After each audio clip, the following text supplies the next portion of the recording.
All right, guys. So I went back to rewatch the game from last night. Barcelona's lost to PSG, and man, it was tough to watch. It was very tough to watch. Not as tough as watching the Inter loss from last season or the loss at Anfield to Liverpool. Not as tough as those games, but it was tough to watch because just knowing how great Hansi Flick's ball has been since he's came and how much he's improved this team and how superior we were to most teams. And in just one game, all that went down the drain. All that got exposed in one game where one team were just clearly superior, one team were just clearly dominant, and wow, we just got played out of the park, especially in that second half. Especially in the second half. Luis Enrique put up a masterclass, and PSG deservingly got that win. Deservingly get that win. But yeah, watching the game was pretty tough. I want to say it was a game of two halves, but really rewatching the game, it was a game of 30 minutes us, the rest of the game then. So 30-60. That's how bad it was for Barcelona yesterday. And yeah, I rewatched it, and we're going to quickly go over some points as to why I think we lost this match, what we did wrong, and why PSG deservedly got that win. One thing I definitely want to clear up is that Barcelona fans, please don't be overcritical. Don't be overreactionary from this one loss. It's still very early on to the season. It's only the second game of the league phase. We still have many more opportunities to get into the top 8. I think we still can clearly get it considering the games we have. We should easily get in there. And when it comes to the Champions League into the next round, let's not worry about that at all. When it comes to the league, we're still top of the table. We're still undefeated, so we're still doing pretty well. Of course, a lot of mistakes that we have to fix up because the mistakes that we did against PSG, we've made them against other La Liga teams as well, where we looked bad and they looked better than us. But these are mistakes that are happening early on, and we're still getting some type of results, so we just have to fix up and improve and get better. Don't overreact saying Hansi Flick has to get sacked, this player has to be sold. No, don't overreact like that, because let's not forget what these players and what this coach did for us all of last season, what they achieved last season. So after one loss against a team that realistically a lot of people have been saying are better than us, it's don't overreact. Of course, it's a disappointing loss. For me, it was all about bragging rights rather than 3 points, because in the end of the day, this game, when it comes to the league phase of the Champions League, doesn't really matter. If we lose this game, it's not a terrible loss that we have no chance now of getting to the round of 16. For me, it was always about bragging rights, because having a team come to you 3 times away, 3 different occasions beat you, it's tough to see. I wanted a get back, but we couldn't get it. But please don't overreact. And the other thing I definitely want to clear up is there is absolutely no excuses for Barcelona's loss yesterday. Absolutely none. The way that Barcelona played, no justification at all. No excuses at all. No one can say, it's because we didn't have our star players. We didn't have Rafinha, Gavi, Joan Garcia, Fermin, Balde. No, because PSG were clearly missing their key players as well. There were key players too. Dembele, Kvaratskhelia, Doué, their captain Marquinhos. They were missing key players. So no excuse there. Nuno Mendes should have gotten a red card. No. Potentially. Maybe in another day he probably would have gotten a red card because he did foul Lamine Yamal in a dangerous opportunity. But for me, it was a bit soft to give that second yellow card and to get him out the game. And that can't be an excuse, because Frankie could have gotten a red card as well for that tackle that he made on Nuno Mendes, because that was a dangerous tackle too. That was a pretty rough one too. It was in his Achilles, so that could have been bad. So let's not act like that. That could have been the same case for us too. It's because we're physically tired. We're tired. The players are tired. Some players we can definitely say are tired because a lot of them have been overused since last season. But to say overall the team is tired, that we just weren't physically on it because we're tired because of the games and everything, let's not forget PSG just came from playing every single final, every single prolonged in the competition from last season, where they got to every final, including the Champions League, their respective league as well, their league cups, everything. And then they had to play the Club World Cup, which they reached the final. So they played every single game. Then they played the Super Cup against Tottenham. They played way more minutes than us. They should be physically feeling it way more than our players. So seeing how last night some of our players got physically beaten, and where they were beating us in 50-50s and looked just more energetic than us, it was disappointing and confusing to watch. So that can't be an excuse either. No excuse at all. PSG deservedly got that win. But let's quickly go over some of the things why I think Barcelona got beating yesterday, and why PSG obviously got it right and defeated us. From the starting 11, I'm not really going to say much. Of course, I wanted Balde to definitely start this match, but he probably wasn't just not 100% ready to start this match. And I was expecting Araujo to start the smash, but Eder Garcia started it, and Eder Garcia had a great game. He had an excellent game. But what is the one thing a lot of people are talking about as to the reason that we lost this game, and that PSG clearly did better than us from minute 1 to minute 90, or at least minute 30 all the way to minute 90, was our pressing and our defensive structure. PSG got it right. We got it completely wrong. What is the one team in 2025, since PSG started doing well, all the way obviously into the Champions League final and everything, all of 2025, what was the one team that completely outplayed PSG, that completely got the better of PSG, that completely dominated and destroyed PSG? What was that one team? Do you guys remember what that one team was? If you don't remember, it was Chelsea. It was Chelsea in the Club World Cup, where they completely dominated PSG. PSG completely looked out of it. Now people are going to put some excuses. Oh, it's because they didn't have Pancho. Oh, it's because PSG just underestimated them, right? It was just a one-off game. No. I don't. Maybe you could use that as an excuse, but I don't think it should be used as an excuse, because it's also about getting your team to get it tactically right. Because if PSG underestimated them and they thought they're just that superior, then they would have probably beaten them, right? If we thought the same thing, because everyone in that final thought that PSG was going to easily beat Chelsea because they have a better team, they have better players individually. They were going to beat them, right?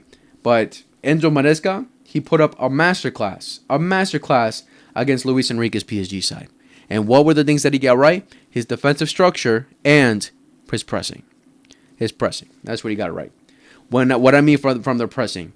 What I mean from the pressing is that they would man-mark their players. They would man-mark their players whenever PSG were trying to play from the back. Whenever they were trying to play from their own half, they would man-mark their players. João Neves, Vitinha, Fabian Ruiz, Nuno Mendes, Hakimi. Every single one of these players had a Chelsea player on them. And that's what we should have done, that we didn't do. And we allowed a lot of the key players, especially Nuno Mendes and Hakimi, we allowed them many open chances, open spaces against us, and they caused problems. Against Chelsea, they didn't cause those problems, because the main thing that they knew was that these two players are very, very threatful. They make so many threats going forward, and one little over the top or one little run, one little 1-2, and they're gone. They're gone. You're not stopping them. So Chelsea knew this, so they immediately man-marked them and took them out their game. Took them out their game the whole first half. Of course, shutting down PSG throughout a whole 90, it's not going to happen. It's not going to be easy at all, because PSG have talented players to get out that press. Talented players were a little Doué, a little Dembele, Kvaratskhelia. They drop D, they do a little skill or something, then boom, and get away from you, right? They have very talented players where you can't do that throughout a whole 90. But and PSG also were a team that welcomed the press. They welcomed the press. They're like, all right, come here. Come on, press us. Get tired. We're tired. Well, we don't mind passing the ball around. We don't mind passing the ball. You guys get tired running while all we're doing is passing. And then you're going to gas out eventually, and then boom, we're going to take advantage of that, like they did against us yesterday. So PSG are definitely a team where you can't press them consistently. So, and Chelsea knew that too. So there were occasions where they were like, all right, Chelsea, PSG, all right, come through to a half. Let's see what you guys can do. Come through. And that's when the defensive structure comes in. What does that mean? Neto would go back as a left wing back, basically, or a left back, whatever you want to call it. And this whole back line, Cucurella, Colwell, Chalaba, Gusto, will shift. They will basically play a five in the back, right? And then Caicedo, Enzo, James, would all one line right here. Palmer as well, dropping deep. João Pedro dropping over here to the middle. Everyone went back to help out. Every single player. It doesn't matter if you're a star. Cole Palmer got 2 goals, 1 assist. Everyone understands that Cole Palmer is a star. Everyone understands that he's the best player in that team. Doesn't matter. Enzo told them, go back and defend. You're helping back. If we want to beat this team, this is how we're going to beat this team. You're going to drop back. You're going to help out. And that's exactly what he did. He would drop back. He would look at Nuno Mendes. He always keep an eye on him. Always checking his back to see Nuno Mendes not making a run. As much as Gusto as well. Every single player went back and tried back. Because that is the importance of playing as a unit, as a team. Everyone has to help. Where the likes of Rashford, with the likes of Ferran, Lamine, Dani Olmo, they were like, oh, you guys do it. Yo, midfield, defense, that's your job. You guys do it. Unacceptable. That's why PSG got the better of them. I would say rewatching this game as well. If you guys haven't watched this game, I recommend it. Chelsea were masterclass. I would say one major part of their game was also the likes of Robert Sanchez. I think if we had the likes of, what's his name? Joan Garcia playing for us, it would have been better for us. But Robert Sanchez, a lot of times, just played great balls. He had, he was great on his feet in that game. He would feed Gusto a lot of times. He would play the long ball for him. He would make some great passes through the middle as well. I think that was another key part to it as well. But it's also a matter of getting the right tactics, getting the right structure to nullify any type of chances for PSG. Shut them down. Of course, PSG are talented enough to at least create some chances, but it's about trying to limit them. Try not to give them too much, because if they give them too much, then PSG can be very dangerous. But it's a matter that everyone dropped back and everyone helped. No matter who, everyone helped. When they pressed, everyone pressed. Everyone man-marked them. That was the problem that Barcelona had. Because what Barcelona did was they left players open. Zayemani, Vitinha, Fabian Ruiz, they would just drop back. Oh, there's open space here. Let me just roll him here. All right, give me the ball. The main players, when I rewatched, that pissed me off, I'm like, what were you guys doing? Were Ferran Torres, Dani Olmo, and Rashford. Lamine in cases too, for sure. But these three for sure. I was like, they were on no one. They were man-marking anyone. Everyone around them was left with open space. They would just leave people behind. I don't know what. Ferran Torres would want to press the defenders. And then, just one easy pass to Chavalet, one easy pass to Pancho, and boom, they're out. And then Ferran Torres is gassing out. Dani Olmo, he barely man-marked anyone. Rashford, the same. Like, we weren't man-marking in their own half. And we just easily allowed them to get through. Easily. The first 30 minutes, again, we did pretty well because everyone was pressing. And, we were just on them. And, of course, in the first 15, 20 minutes, it's always going to be a matter of the home team is going to have the advantage. They're more energetic. Boom, they want to show something. But then when you allow them to get there into the game, when you allow them to find open space, then it's going to cause problems like they did against us. It was so bad. But oh, my God, I recommend go watch the game back because it's really hard to explain. But Ferran and Dani Olmo and Rashford, fuck it, let me just put Lamine in there too. The way that they were man marking, they were just leaving open space. And the other thing is that we were just like following the ball instead of actually staying on a player. That's what Chelsea got so right in that game, that they were staying on a player. They didn't care. They didn't care where the ball was going. Their main job was stick on a player. Stick on a player and not allow them to breathe. Don't give them any type of space. Be a pest. Be a pest and stick on them. They didn't care where the ball was flowing, while we just cared where the ball was flowing. Where the ball was over here on the left-hand side, everyone shifted to the right-hand side. If the ball was over here, everyone shifted over there. And what does that do? Keep open spaces for other players. Man, it was so bad. It was so bad. And the defensive structure, same thing. Like Lamine, Rashford, Ferran, Dani Olmo taking their time, dropping back. They got it. We're only here for the counters. I'm like, man. Just not good enough. Just not good enough. Our press was awful. Our structure was awful. We looked so disorganized. It was so bad. Individually, Szczesny, I can't blame him. Martin, defensively pretty solid. I would say sometimes he got some great passes to Ferran to open up space for us. But going forward, absolutely useless. Our center back pairings, Eder Garcia had an incredible game. Gobarzi, poor performance, really. He struggled a lot, not only just because of the mistake that he made. I thought he was getting, pretty much bullied off the ball a lot for 50-50s. Like, he did not look good at all. I think Araujo should have definitely came on earlier in that second half, where he would have been more of a pest, would have pressed a lot more players, especially in the middle, because he's not scared of doing that, and obviously can bully players off the ball. I think he should have came on, but he never even came on, so I don't know if he was it fit or anything. I don't know. Koundé, man, was getting cooked defensively, and forward offered absolutely nothing. And they came down to the press that PSG were doing, where it was clear that we couldn't get out. The midfield, Pedri, I thought was incredible in that first half. He was our most dangerous player in that first half. And the second half, he tried, but we couldn't do much when the whole team wasn't flowing, when the whole team could barely connect any type of passes. Frankie de Jong, first half was a bit helpful, but second half, pretty much non-existent. We'll talk about you in a bit. Lamine, first half was great. He made some great dribbles. He made some great passes, opened up play for us, but second half he struggled. Like he was creating a lot. He was messing up a lot, and yeah, it wasn't good enough. Second half he put up a pretty bad performance. I can't lie. Rashford. A lot of people were asking why did Rashford come off, and Hansi Flick apparently after the match said that the reason he took him and Pedri off is because they were gassed. I wonder why, because they were chasing the whole game basically. But the other reason Rashford, I thought, wasn't amazing and why he obviously got guessed out is because he was the only threat on the left hand side. He was the only guy actually being a threat on the left hand side because Martin offered nothing.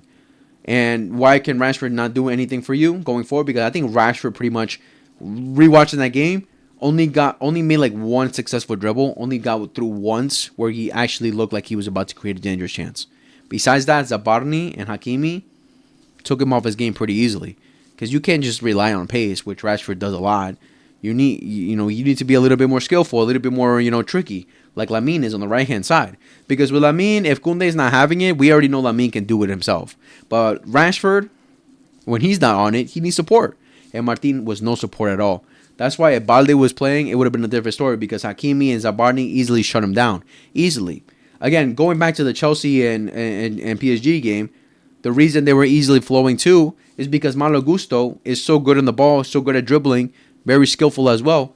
Unlike Koundé and Martin, who just really aren't those kind of fullbacks. They really aren't, so it was difficult for us to get out when our two fullbacks aren't in that game, and especially Koundé, and they just couldn't offer us anything really. But Rashford, I just want to say it wasn't enough for him. Again, a great assist from him, but it wasn't enough. It wasn't enough going forward. He had to do more. Like I don't think he even took a single shot that game. He likes taking shots. The only shot I remember is when he tried it with his left foot and he skied it all the way to the stands. Like I don't know. It was a pretty bad performance, but again, I blame that more on not having that support. That's why I think Balde should have came on way earlier to offer that support, but he didn't. And Ferran, man, chasing the whole game, basically just chasing the whole game. Again, he had the least touches, 40 of any outfield player in 90 minutes. Wow, yeah. Again, like he got the great goal, great movement, but besides that, nothing. Offered nothing. Dropping deep, he had like maybe once he successfully got it where he got the ball, but besides that, Pacho easily pulling off the ball. Pacho was easily, or Zabarni easily put pressure on him where he would just lose the ball. Like it was nowhere near good enough. The link-up play was nowhere near good enough. And last but not least, oh man. Danny Olmo, we're getting. I'm reaching my limit trying to defend you, bro. I'm reaching my limit at this point because I genuinely don't understand you. I do not understand you in the slightest. I don't understand a single thing that you do for us. When we signed you for $60 million, you had to justify it, and up to this point, you have not justified it at all. Nowhere near. Last season, we can give you the benefit of the doubt is because you were getting injured a lot. All right. But the start of this season, holy fucking mother effing shit. What are you doing? Man. Yesterday, and rewatching the game, oh my God, he offered nothing. Nothing. Easily losing the balls. Terrible link-up play. I don't know where any type of creativity just went out. Like nothing. Nothing, man. Oh man. Bro, I'm not gonna be overreactionary and insult you. No, I'm not gonna do that because you don't deserve to be. You don't deserve that as much as any other player doesn't deserve that kind of disrespect. But it's just a matter of like, please, step it up, because this game you were awful. You were awful this game. Again, other players were awful, but man, when we need you to go forward, to be that creative outlet for us, to be that 10, which is an important role for Hansi Flick, and you're not being that guy. You're clearly showing Fermi when he comes back, easily going to take your spot. Easily, you're going to ride the bench. Easily, we should sell you next season. Because what is happening here, man? I don't get it. I don't get how you could be so bad, man. Such a disappointing performance from Dani Olmo, man. I'm getting to the limit with him. I'm like, bro, more stinkers like this. What else? What? How else can we defend you? How else can I defend you? You have one good game. You have one mid game. And then you have a terrible performance. Like it's unacceptable. His inconsistencies are unacceptable. And the subs, I'm not even going to talk about them. But again, it was just not enough. The other thing I would definitely say that we got wrong, mostly on Hansi Flick, was I guess negligence. You could call it. I don't know, stubbornness maybe. Again, we understand what it means to play the high line, right? High risk, high reward. It's always going to be a high risk, high reward. Do or die, basically. But if you're not doing, then you're going to die. Why risk dying? Why risk doing that, right? Like, when it comes to playing that high line, it's about us being proactive with our pressing effectively, pressing the right way to put pressure on the opposition, to suffocate them, to take the ball off of them easily, and then boom, hit them. We weren't doing that yesterday. So what was the highline for? Why continue doing it, especially in that second half, when we were clearly getting dominated, when they were clearly getting through us easily, especially in the wide areas? Because our press, they weren't trying to get us through the middle. They were trying to get us through the wide areas with Hakimi and Nuno Mendes. In the second half, it was always Hakimi. He was the main threat. That's why he got that easy assist. Because we were so compact in the middle, where we left wide areas so open. So open. And that's always been the case with Hansi Flick's high line. And in that occasion, Koundé kept Hakimi open. Balde, it was only on Balde's fault too, because he was trying to fill in for Kubarsi in the middle, where he just completely forgot about Hakimi behind him, and then Hakimi just easy through pass for him, and then he's gone. But it's just a matter of why play this kind of system this late into the game when you know the opposition is getting the better of you, where you know going forward we're absolutely useless, because in that second half we created nothing. We did nothing in that second half. Why continue like this if eventually the other team can cause way more danger than what you're doing? That's stubbornness right there, and Hansi Flick should have changed it. He should have told his players, all right, no, let's walk away with at least a point and then learn from the game. At least we're walking away with something. We're playing at home. Come on, bro. You don't want to embarrass yourself like that. You don't want to lose in front of your fans. Tell your players, everyone drop deep. Just drop deep. Let's not lie, because that was just too much of an easy goal for the winner. Too easy. Too easy for them to get through us like that. And too easy of a goal for Gonzalo Garcia. For Gonzalo Ramos, just an easy goal for him. Easy goal for any type of striker. Why give them that facility? Why not just go back, drop deep like we should have done against Inter? Why not just learn from our mistakes that we did from the past? Why did Hansi Flick not tell his players just drop deep? I don't care about this do or die by the system. No, because again, if we're not doing, then we're gonna die. Why die? Why risk dying? Just tell everyone drop deep. Let's not risk this kind of loss. Let's not risk this kind of embarrassment where they score on us that easily, where they just get the better of us that easily. I don't know. Hansi Flick should have. It's about adapting. It's about adapting. Chelsea don't play that way against the way they did against PSG against every single team. It's about adapting to the team you're playing against. If the team you're going up against is getting the better of you, then adapt. Adapt to trying to hit them. Adapt to trying to limit their attacks. I don't know. I don't understand why Hansi Flick didn't do it there. I don't know why he didn't tell his players, all right, the system's not working. Go back. I don't care if it's haram ball. I don't care if it's negative football. I don't care. It's about getting a result. That's what champions do. That's what all the best teams have done in some point of their team's history. Park the bus when you need to. Play defensive when you need to, because it's about keeping a result. It's about keeping something that's favorable for you. Because a tie would have been, way less, obviously way less worse than a loss, of course. But stubbornness from the manager. And I guess the team too, because they should have known, like, maybe we shouldn't play like this if they're cooking us like this in this manner. But and the last point I definitely want to talk about, that's been a problem since last season, the over-reliance on PEDRI and YAMAL. Those first 30 minutes, the reason we were good is because of PEDRI and YAMAL. That was the reason we were good in those first 30 minutes. That was the only reason. Because again, PSG were pressing us high in that first half. They were obviously trying to suffocate us. They were obviously trying to take the ball away from us in our half. And they were pressing pretty well. But then we have the likes of such an incredible player like PEDRI, who can easily get away from it, who can easily just one little shimmy and break these players' necks, where he gets away from it easily, and then boom, we're through. How many times he recovered the ball for us? How many times in that first half he just easily got away from PSG's press and opened up the game for us, and then allow us to go forward and allowed us to attack multiple times? Go watch that first half. PEDRI was incredible in that first half, and he was the main reason we did well in this first 30 minutes. And then YAMAL, of course, with those chances he created. Obviously everyone remembers the where he cooked Barcola, Nuno Mendes, and with that little roulette and everything, like that little skill run he did.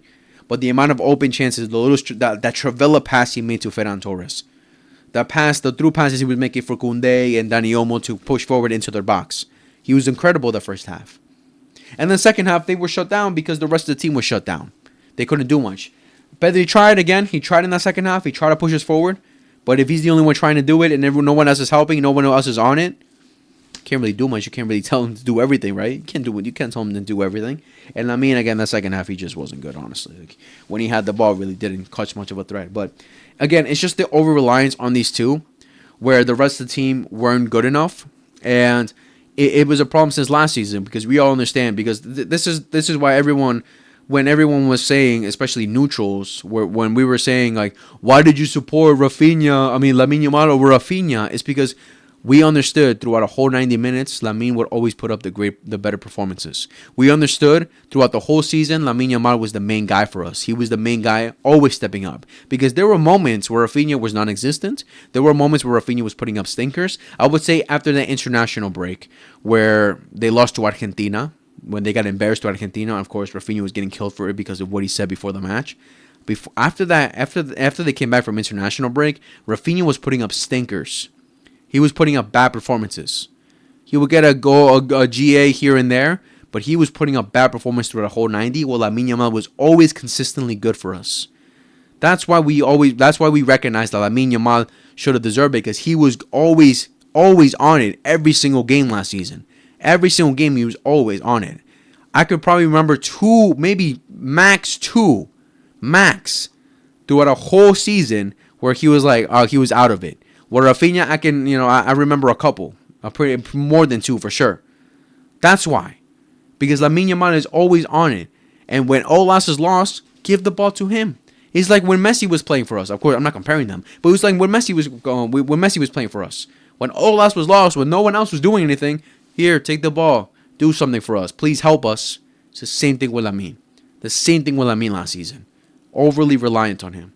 And Pedri, it's just a matter of, in the midfield, like, how much he just controls it, how much he's the reason that we get out of presses, how much he's the reason that he just pushes us forward. Well, everyone is just watching like, oh, what a magician. Oh, like Luis Enrique after the game said, Pedri was the one causing us problems. Yes, he was, because he's the one getting out of the press. Because they were pressing as well, but Pedri is just such a magician. He's such a beast. He got out of it. He got out of it easily for us. That's what he's capable of doing.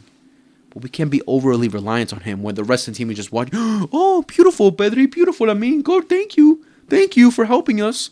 And then everyone is just watching and not doing their part. Like yesterday, those through passes that he made for Ferran, Dani Olmo, and just wasting it. Rashford not doing enough. For Frankie, just like watching Pedri do it and really couldn't help out. Koundé on the right-hand side, useless. Martin going forward, didn't help out at all.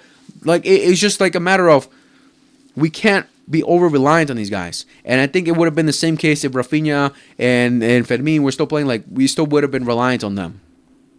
I'm sure they still would have struggled in this match as well. Like, man, everyone needs to step up. Everyone needs to step up, because if we go up another season where we rely on these two, and God forbid they get injured, God forbid they're not available, what is this team going to do? What, especially Pedri. Because we've shown that we can get some results without Lamine, especially this season. We've shown it so far in the beginning. But throughout a whole prolonged season, no, not going to happen. If Pedri goes out, man.